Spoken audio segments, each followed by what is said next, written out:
call this regular city council meeting to order on August 3rd, 2026 at 6 p.m. Roll call, please.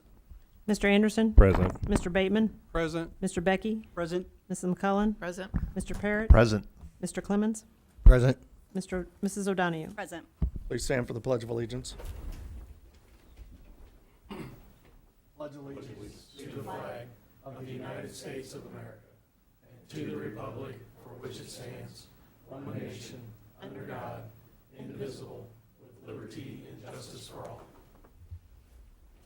Okay, is there anybody like to speak under public participation this evening? Okay, for the record, there is no public participation. We will move straight into the consent agenda. This evening, it consists of 5A, payment of bills, 5B, approval of minutes, June 23rd, 2026, committee of the whole meeting, 5C, request from Logan Rail Splitting Association to permit the closing of various city streets on Saturday, August 29th, 2026 at 8 a.m. through Sunday, August 30th, 2026 at 8 p.m. for the National Rail Splitting Contest and tomahawk throwing and related events. And 5D, request from Z Culture Production to permit the closing of South McLean Street from the intersection of Pulaski Street to the corner of the Art Institute on Saturday, October 10th, 2026 from 8 a.m. until 3 p.m. for filming of a short film called Lift. Make a motion to approve. Second. Alderman Clemens made the motion, Alderwoman O'Donoghue second. Ms. Bateman did send out the certificate of insurance that's been updated. Any further questions on that, Mr. Becky? I did, thank you. I did notice that they changed their address as the insured from 625 Pulaski to 112 Pekin as the insured. And again, it's corrected on the late one, but on the earlier one, it's this Pulaski address. The other item, it is different. They took away the property liability coverage certificate and added Lincoln as an additional insured. And was there anything you Supposed could to be. add to that and see why they kind of changed all of that up? They're supposed to have City of Lincoln as additional insured at the bottom. And why did they get rid of the liability certificate one? Because they just totally deleted that one and gave us just the liability, which is fine. I don't see any problem with it. I wondered if they had told you that. No, they didn't. They tell me. didn't. So, I mean, this would be normal because I think, Mary, you did mention that we've never seen a property liability certificate before. Correct. And those were the only changes. They omitted the property liability certificate, and then they added Lincoln, which I haven't seen on other certificates as adding Lincoln as an insured, but they added. I mean, at the City. bottom? Yeah. They're all- they're all- They have addendums to it. It's like, on the certificate, the liability certificate that they have, they also added, oops, wait a minute, that's a different thing. Here, just a sec. Have to compare. No, I don't want to do that. Okay, the separate one, yeah. So they added like a waiver transfer of rights to the city of Lincoln, primary insurance condition section, which they just have never been on other certificates before. And I don't see an issue with that. I mean, it further verifies that they're not going to go to any other insurance carrier for coverage, but they can subrogate, which means they can collect from another party that's responsible. So I didn't necessarily see a problem with what has been sent, but I just wanted everyone to know that note of the difference between the two. Okay, thank you. And then the other question Ms. McClellan raised last week was, what will the protest look like?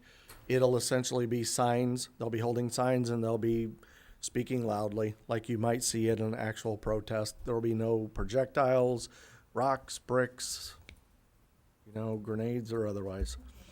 So, yeah. No comment. Okay.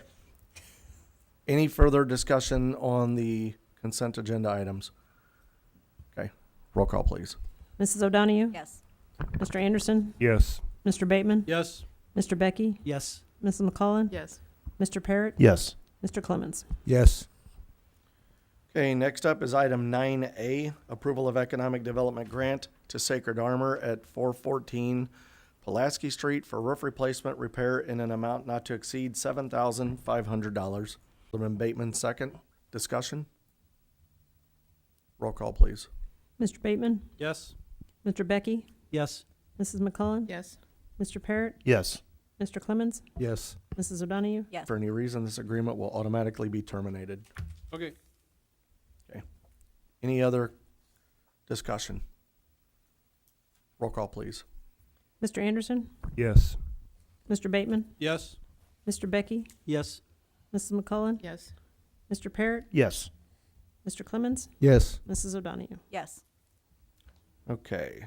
Next up is 9E, approval of the investments of an amount not to exceed $7,000 in certificates of deposit for terms not to exceed 12 months. We'll need a motion, and then we'll have to amend. Is there a motion to approve? Motion to approve. Alderman Bateman made the motion. Is there a second? Second. Alderman Anderson, second. Okay. There are some zeros missing off the end. This should say 7 million. So we'll need a motion to amend for this to state $7 million in certificates of deposit.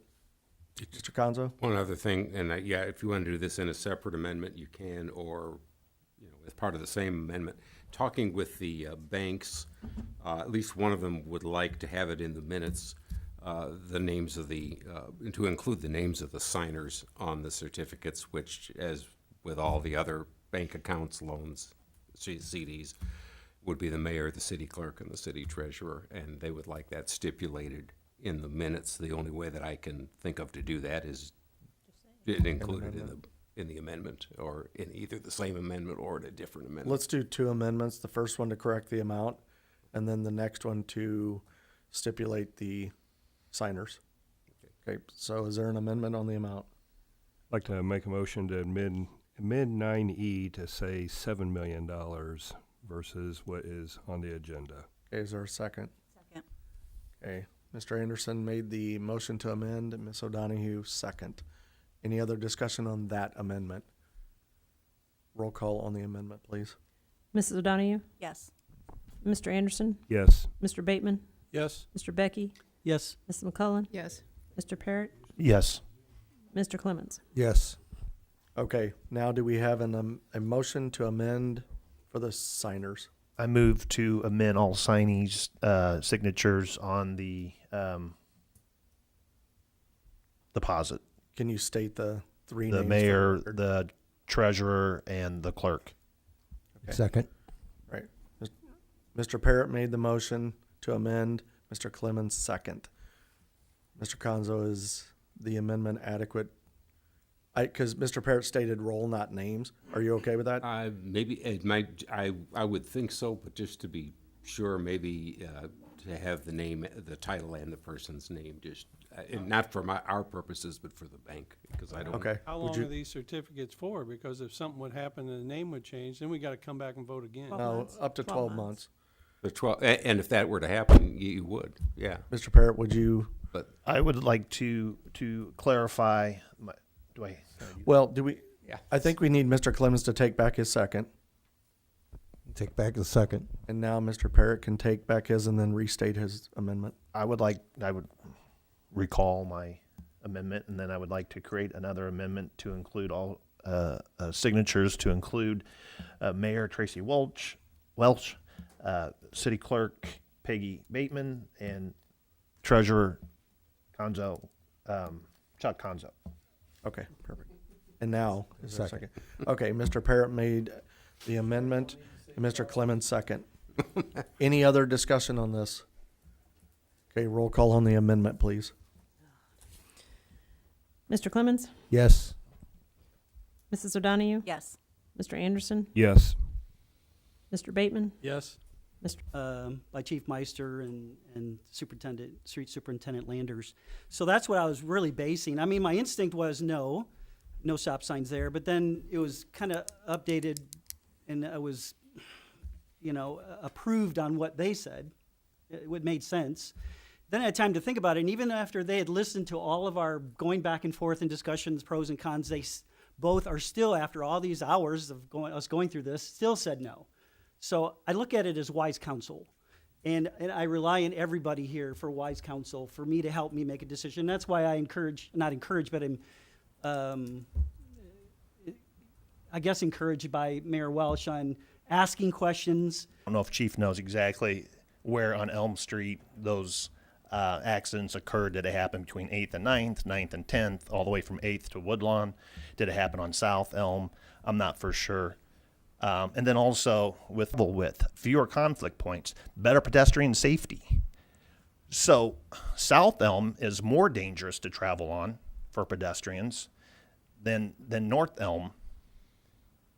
And I would like to go back and just reduce the speed and keep it a two-way. If we needed to, put stop signs on 9th, put stop signs on 10th to slow that traffic down further.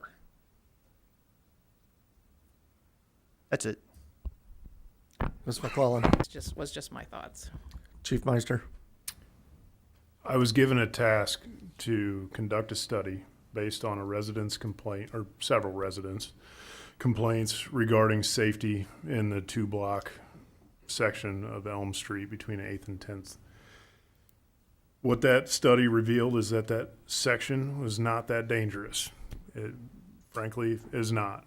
But they felt as though they needed a plan to create more safety in their area. I've given you what my opinion is on how to improve that safety, although it's not a dangerous area. And I don't really disagree with any of the opinions that were given. One-way traffic, no stop signs.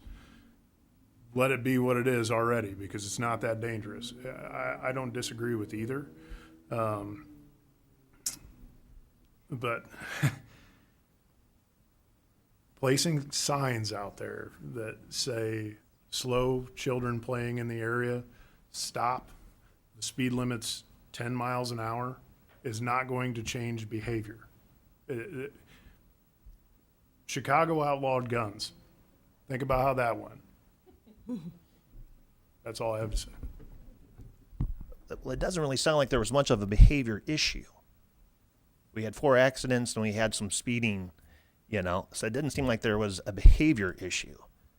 It seemed like there were some concerned citizens that thought there was speeding issues just because it is a narrow road and you did have that sound bouncing off of that retaining wall over there coming back over. But I don't see that road. And again, I traveled it for 30 years and a semi-expert, I guess, over the 30-year period. And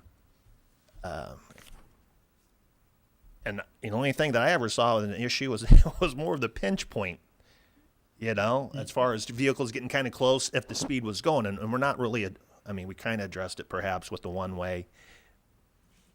Well, no, not even that now with no stop signs.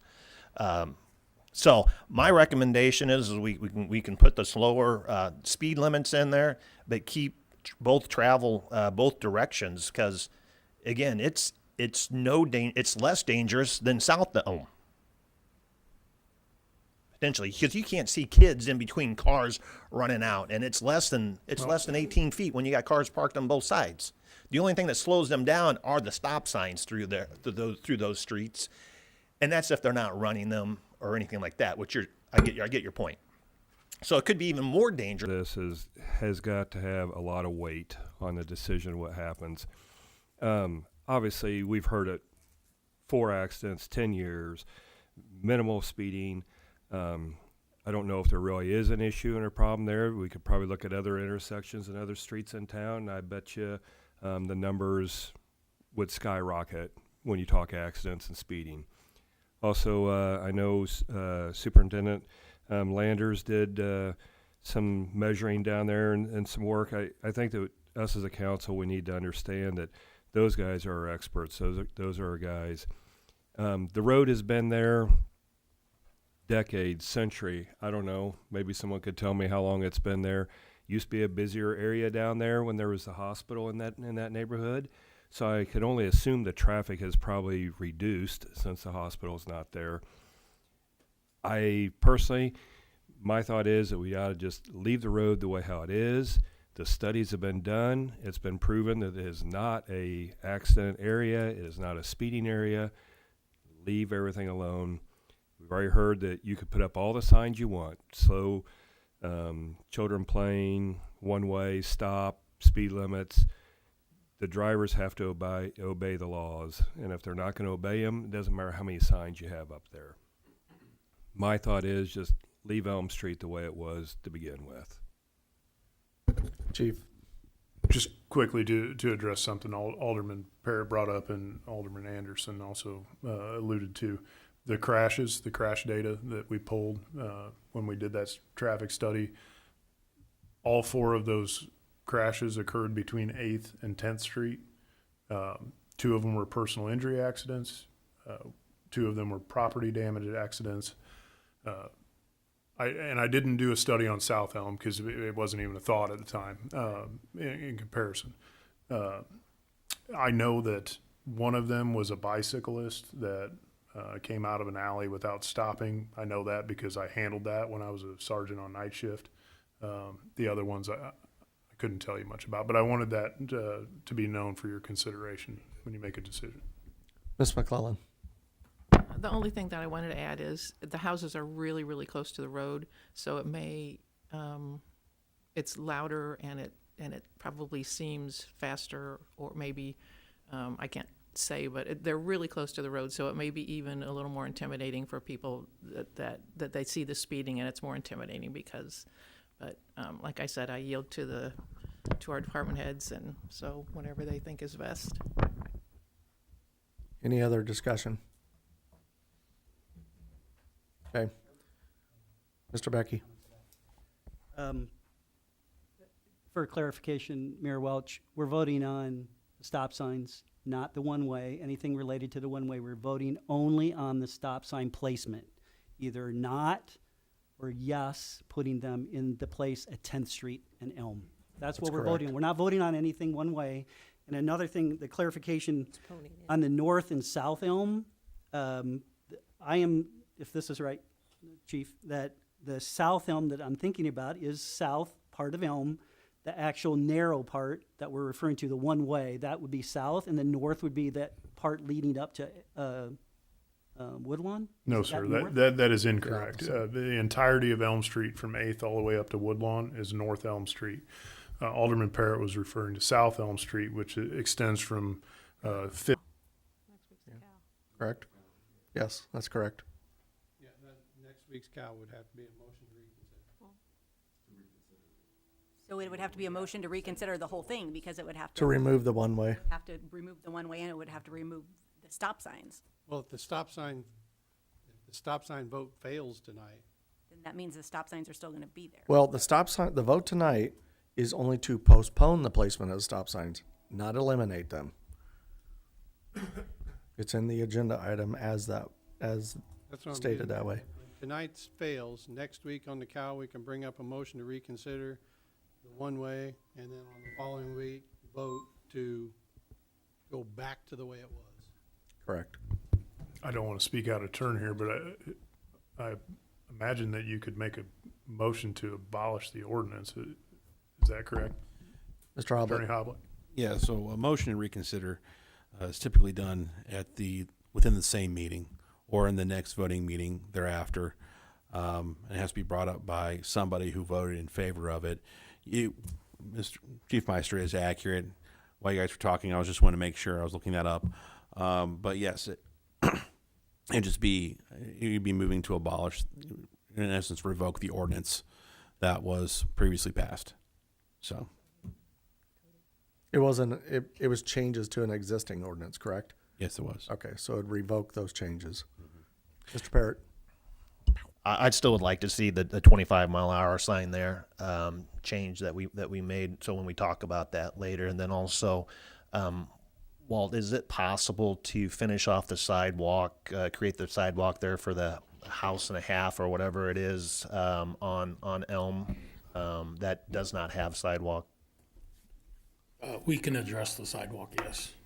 Thank you. Probably start, I can't tell you where that scope would be, because you want to do something that makes sense. Right. So, but yes, we can address the sidewalk there. We should be able to, so that should be something we should be able to accomplish yet this year, hopefully. Yeah. We would make every attempt to. And I would mention that we talk about speed limit, we talk about 25 to 10th Street, and then from 10th Street to 8th Street would be 20. Any other discussion on this? I would like to never talk about Elm Street again. It's been a nightmare. Julie, no- yeah. A nightmare? Yeah, a Nightmare on Elm Street. Good one. It really has. Okay, if there is no further discussion, roll call on item 9F, please. Mr. Clemens? Yes. Okay, all right, we'll clarify. If you vote yes, you are voting to postpone the placement of the stop signs. If you vote no, you are not. The stop signs will still move forward. It won't happen before next week because we're gonna have a cow item, so, for clarification. Now, roll call, please. Mr. Clemens? Yes. Mrs. O'Donahue? Yes. Mr. Anderson? Yes. Mr. Bateman? Yes? Mr. Becky? No. Mrs. McCollum? Yes. Mr. Parrott? No. Okay.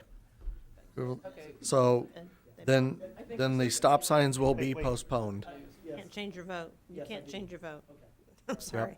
Stop signs will be postponed. This may be a moot point come next week anyways. So, I mean, the one-way got voted in 6 to 8 weeks ago, and it still hasn't been put in because we've been discussing it. So, nothing's gonna happen since next week. My error. I was looking at it in reverse. I wasn't clear on that. I wasn't questioning your vote. I mean, Yes, yeah, you were. I turned my head a little bit, but I wasn't questioning it. It's okay. It's one of those confusing things. It won't matter in the end anyways.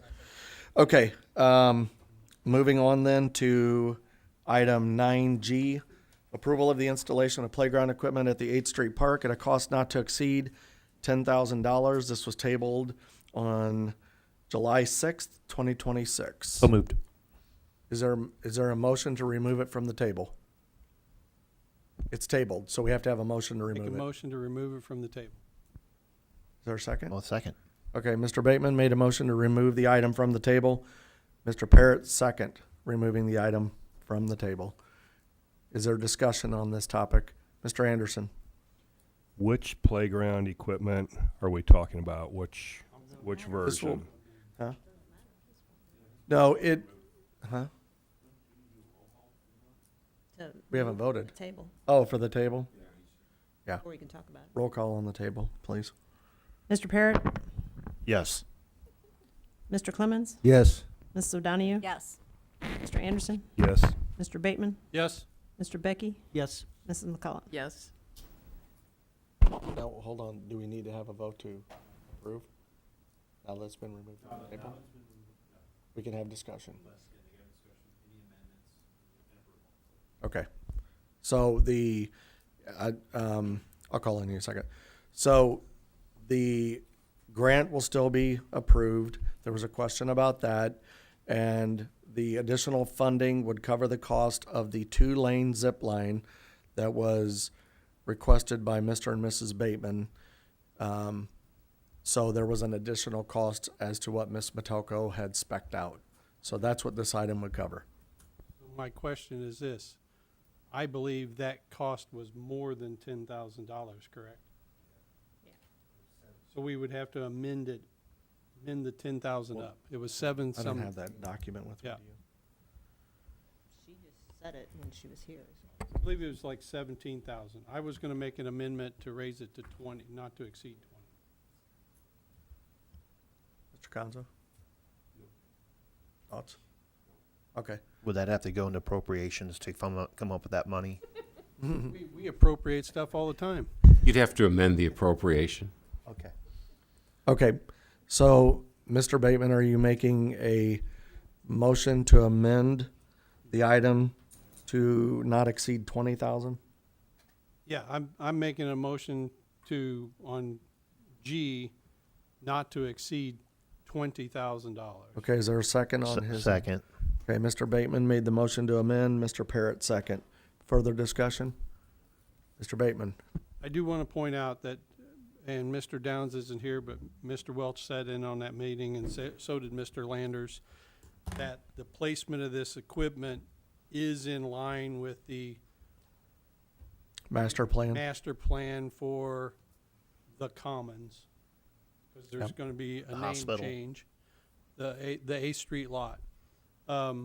There's recommendations. It's going to come for a name change for that Yeah, location. so that piece of equipment would be the first of several pieces that would follow for that lot. It wouldn't be just encompassed in its own little cocoon.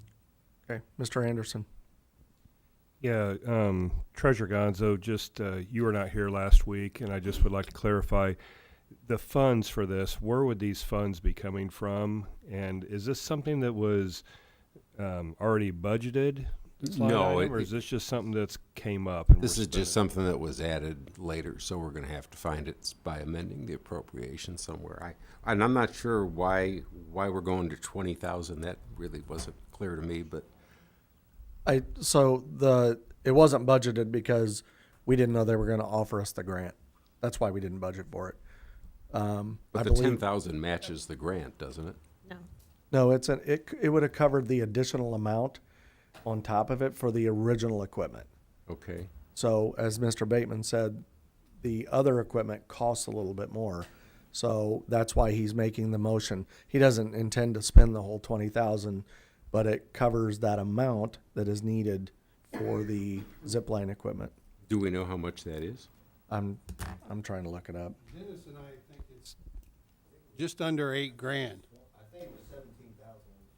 And some change. Ms. O'Donohue? So I guess my only concern with all of this is, like the last thing we talked about, we have people that we put in place, department heads who do all of this work, and then it gets brought here to us, and then it kind of becomes a circus event once it's brought here to us. Like, everything that was worked on, there's a parks committee that this should have gone through, and now here we are, we have to amend the appropriations to come up with $10,000 more for something that we had already approved once. That's not how this happened at all.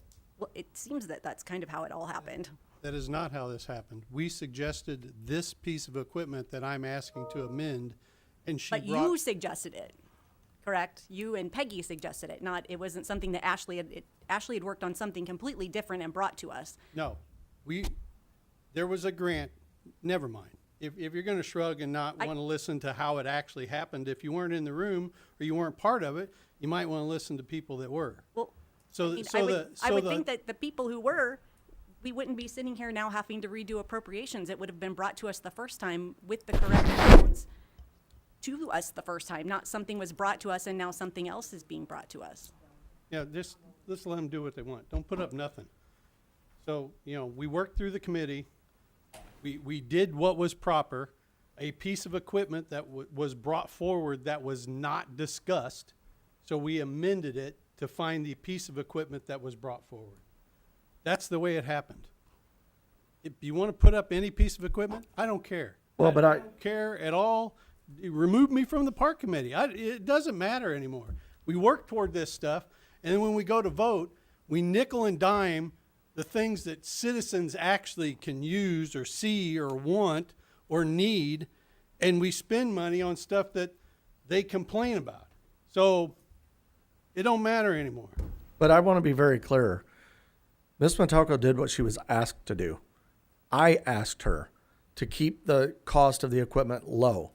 We're supposed to be fiscally responsible up here. We had $25,000 given to us, and we did not, to Mr. Anderson's point, even budget for a piece of equipment.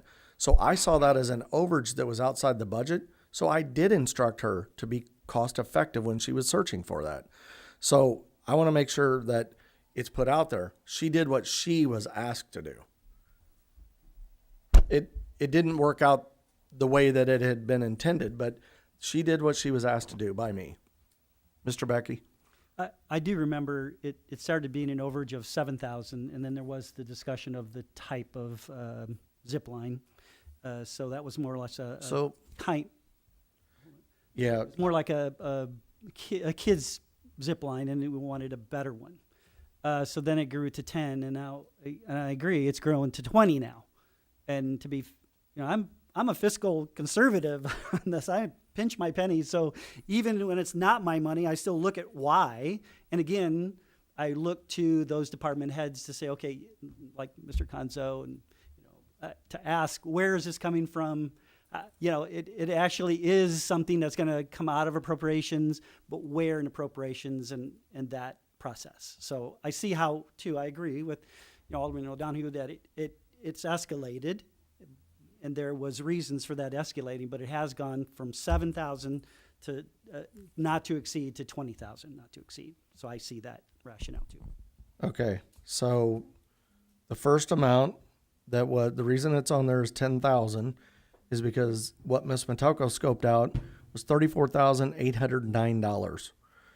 The increased amount is $41,196, which is $16,196, which would be about a $6,400 difference.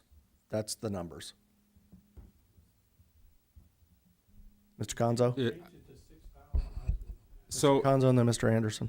okay, so the difference, and I know Ms. Metelko did exactly what you asked her to do. The difference between the numbers that she had and what you're looking at now is $6,400. Something in that ballpark, 1.6. And, sorry, I didn't plan on calculating this tonight. You said 34,809. $7,107, I'm sorry. Okay, and that's I was just ballparking, so.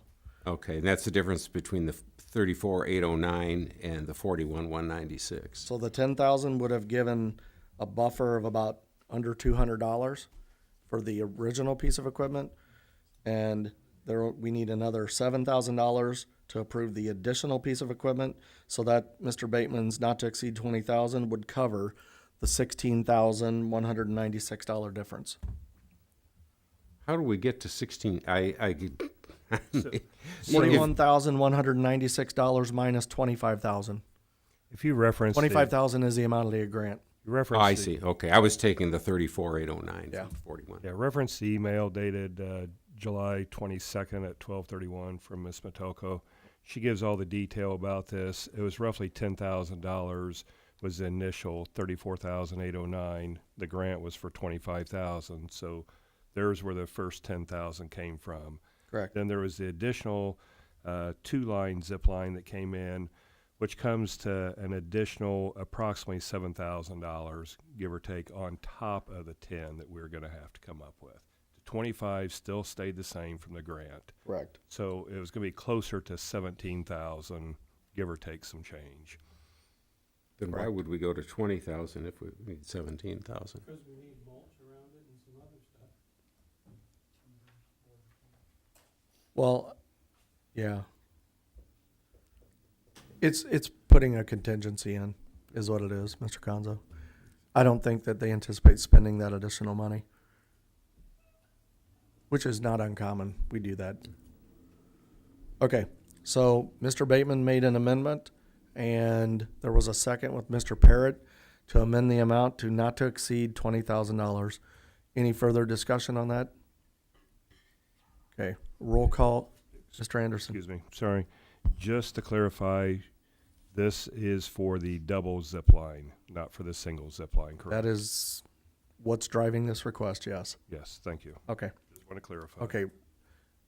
For clarification, if you vote for it, you approve the increase in the amount to $20,000. So yes is to increase. Roll call, please. Mr. Parrott, Yes. Mr. Clemens, Yes. Ms. O'Donoghue, No. Mr. Anderson, Yes, Mr. Bateman, Yes. Mr. Becky, No. Mrs. McCollum. No, 4-3, it passes. Okay, so the amount is now $20,000. Any other discussion on item 9G? No other discussion. Roll call on item 9G as amended, please. Hang on a second. I'm confused. Well, they removed it from the table. Yeah, and they've already called on that, They did a roll call to remove it from the table, right? correct? Mr. Bateman amended it Yes, then they voted on the amendments, now they vote on the, Original thing, the amended. As amended. As amended, by the same people that motioned it? pretty much. Yes. Okay, and that's what got me confused. I'm like, Yeah. okay. Okay, So Mr. Yes. Mr. Clemens, Yes. Mrs. O'Donahue, No. Mr. Anderson, Yes. Mr. Bateman, Yes. Mr. Becky, No. Mrs. McCullen. No.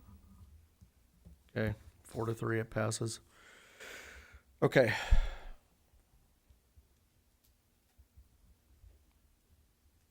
Okay, that brings us down to announcements. The only announcement that I have is that Coffee with the Mayor is this weekend, Saturday at 9 a.m. at the Guest House. And this month, Mr. Landers and Mr. Downs will be joining me. Okay. Anybody else have an announcement they'd like to share? Mr. Becky? Real quick, and I was encouraged by seeing this on Logan Street. There was like a cart or like a vegetable display on for free exchange. I mean, they were giving it away.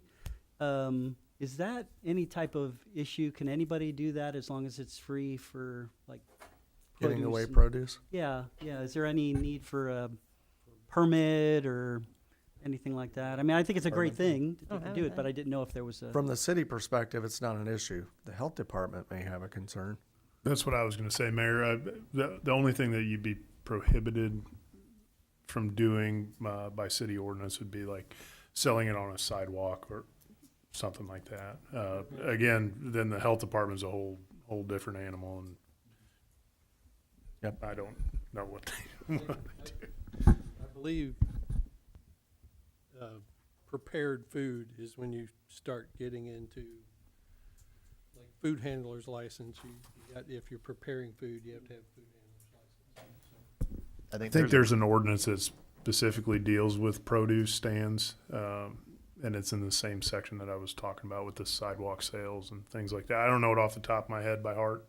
It's in the city code though, if you look it up. I think there's also a box on Union Street there too. Free produce. Don't take the box. Okay. Any other announcements? There are no other announcements. I'll entertain a motion to adjourn. So moved. Make a motion to adjourn. Alderman Barrett made the motion. Alderman Clemmons second. All in favor say aye. Aye. All opposed, same sign. This meeting is adjourned at 6:47 p.m. Actually astonished that it was 47 minutes.